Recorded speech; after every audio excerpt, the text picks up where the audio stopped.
आंगनबाड़ी हड़ताल के समर्थन में पहुंची सांसद रमा देवी, बिहार सरकार पर लगाए कई आरोप। घोड़ासहन प्रखंड में आंगनबाड़ी सेविका सहायिकाओं का विभिन्न मांगों को लेकर बीते 29 सितंबर से बिहार राज्य आंगनबाड़ी संयुक्त संघर्ष समिति के आह्वान पर जारी अनिश्चितकालीन हड़ताल आज 16वें दिन भी जारी रहा। वहीं आज शिवहर सांसद रमा देवी व ढाका विधायक पवन जायसवाल पहुँच उनके मांगों का समर्थन किया। संघ के अध्यक्ष व सचिव द्वारा मांगों का एक ज्ञापन सांसद को सौंपा गया। मौके पर सांसद ने कहा कि सेविकाओं की मेहनत व कार्य को देखते हुए इनकी मांग जायज़ है। इनकी मांगों को बिहार के मुख्यमंत्री व उप मुख्यमंत्री ही पूरा कर सकते हैं। उन्होंने कहा कि शिक्षक जहां विद्यालयों में बच्चों को शिक्षा देने का कार्य करते हैं, वहीं आंगनबाड़ी सेविका व सहायिका 0 से लेकर 3 वर्ष के बच्चों को शिक्षा देने के साथ समुचित स्वास्थ्य की देखभाल कर उन्हें कुपोषण से बचाती है। साथ ही वहीं बच्चा जब 3 वर्ष का हो जाता है तब 6 वर्ष की उम्र होने तक उन्हें खेल खेल में बच्चों को पढ़ने लिखने के लिए प्रेरित कर उनका जड़ मजबूत करने का काम करती है।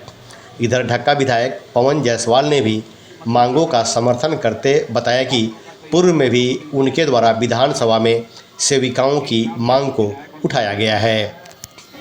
बोलिए। इस बार अगर जो सरकार हम लोग के साथ नहीं देगी, हम लोग का मानदेय नहीं बढ़ाएगी, हम लोग का वेतन मांग नहीं करेगी, उसको हम लोग गद्दी से उतार देंगे, वोट नहीं देंगे। घर घर जाके हर एक महिला को समझाएंगे कि आप लोग वोट मत दीजिए। अब अपने पोषक क्षेत्र के महिला को कहेंगे कि वोट नहीं देना है। जो हमारी मदद करेगा, जो हमारा आंसू पोंछेगा, जो हमारा दाल रोटी चलाएगा, जो हमारा पेट भरेगा, उसी को हम वोट देंगे। और जो हमारा हमको भूखे रखेगा, जो हमारा बाल बच्चा को भूखे रख रहा है, वो ऐसे व्यक्ति को हम कभी वोट नहीं देंगे। उसको गद्दी से निकाल देंगे, उसको बिहार में कभी दोबारा फिर से कभी वापस आने नहीं देंगे।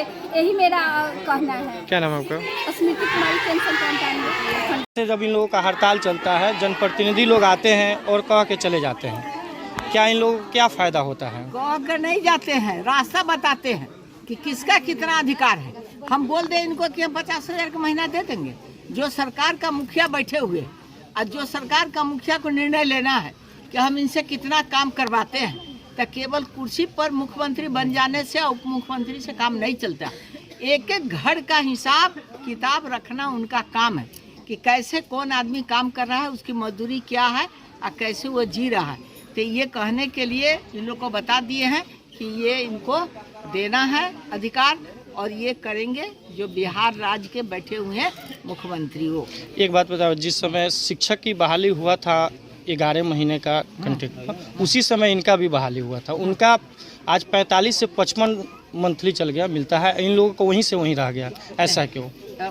शिक्षक की बहाली, आंगनबाड़ी सेविका की बहाली, दोनों दो चीज़। लेकिन आंगनबाड़ी सेविका जो काम करने के लिए आई है, वो समझिए कि 0 जो बच्चा है 0 से 3 वर्ष का, उसके साथ साथ जो 3 से 6 वर्ष तक बच्चा को वो संभालना बहुत बड़ी बात है।